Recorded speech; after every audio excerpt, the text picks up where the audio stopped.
Assalamualaikum warahmatullahi wabarakatuh. Saya Kumala Puspasagita dengan NIM 20083040007 akan mereview buku Rekonstruksi Sejarah Al-Quran guna memenuhi tugas struktur mata kuliah Tarikh Al-Quran. Bab 9. Unifikasi Bacaan Al-Quran. Asal-usul keragaman bacaan Al-Quran.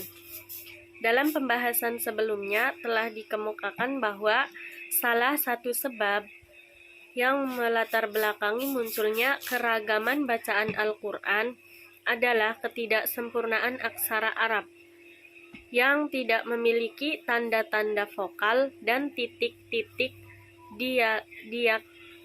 diakritis pembeda konsonan berlambang sama yang digunakan ketika itu untuk menyalin teks Al-Quran. Sekalipun sudut pandang tradisional menafikan asumsi semacam ini, terdapat pijakan historis yang cukup solid untuk mengedepankannya. Gagasan tentang latar belakang kemunculan keragaman bacaan Al-Quran semacam ini dalam kenyataannya bukanlah hal baru di dalam Islam.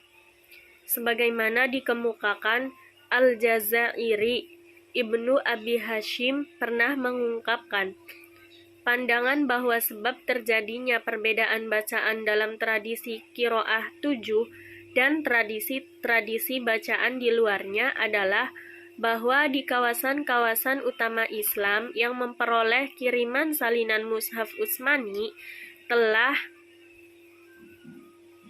berdiam para sahabat Nabi yang darinya masyarakat wilayah tersebut mempelajari bacaan Al-Quran. Karena salinan-salinan mushaf yang dikirim Utsman ditulis dalam ketidaksempurnaan aksara Arab, maka masyarakat di tiap wilayah itu tetap membaca mengikuti bacaan yang mereka pelajari dari para sahabat Nabi, sepanjang bersesuaian dengan teks Utsmani. Sementara yang tidak bersesuaian dengannya ditinggalkan. Dari sinilah muncul keragaman bacaan di kalangan Qurra dari berbagai wilayah Islam. Tetapi menurut sudut pandang tradisional, keragaman bacaan Al-Quran terutama dalam kategori mutawatir dan masyhur bersumber dari Nabi sendiri.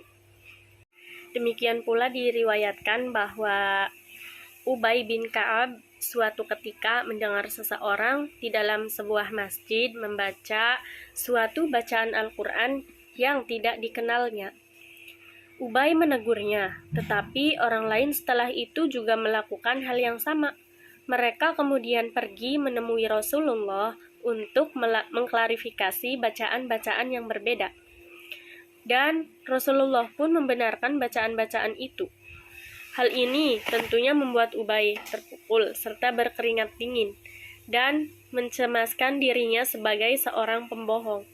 Melihat kondisi Ubay, kemudian Rasulullah menenangkannya dan bersabda, "Hai Ubay, aku diutus untuk membacakan Al-Quran dalam satu huruf. Tetapi aku menolaknya dan meminta agar umatku diberi keringanan. Kemudian diulangi lagi padaku yang kedua kali. Bacalah Al-Quran dalam 2 huruf. Aku pun menolak lagi dan memohon agar umatku diberi keringanan. Lalu diulang lagi yang ketiga kalinya, bacalah Al-Quran dalam 7 huruf. Sementara sejumlah hadis lain mengungkapkan pewahyuan Al-Quran dalam 7 huruf, tetapi tanpa merujuk perselisihan tentang perbedaan bacaan di kalangan kaum muslimin. Generasi pertama.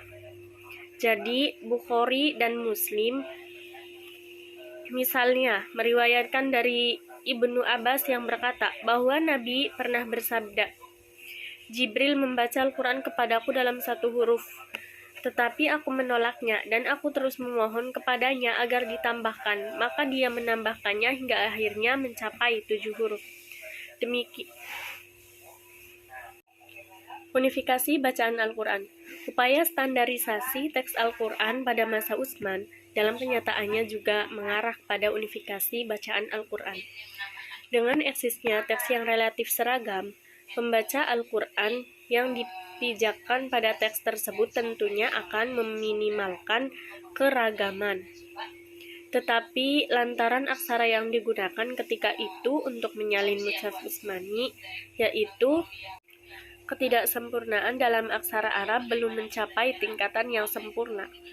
Keragaman bacaan masih tetap mewarnai sejarah awal kitab suci kaum muslimin. Keragaman ini juga bisa dikaitkan dengan hafalan materi-materi Al-Quran lama yang ketika dilakukan standarisasi teks dan pemusnahan mushaf non-Utsmani, tidak dapat dihilangkan begitu saja dari benak para qurra, dan kemungkinannya baru bisa dicapai setelah adanya pergantian atau alih generasi.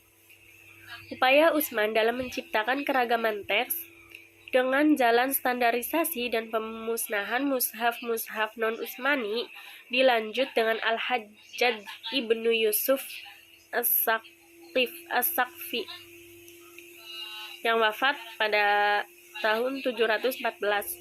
Informasi tentang introduksi penulisan tanda-tanda vokal ke dalam teks Al-Quran yang biasanya dikaitkan dengan Al-Hajjaj menyiratkan bahwa eksistensi teks konsonantal Al-Quran dalam bentuk tulisan merupakan suatu kenyataan yang di atasnya dipijakan upaya-upaya penyeragaman bacaan.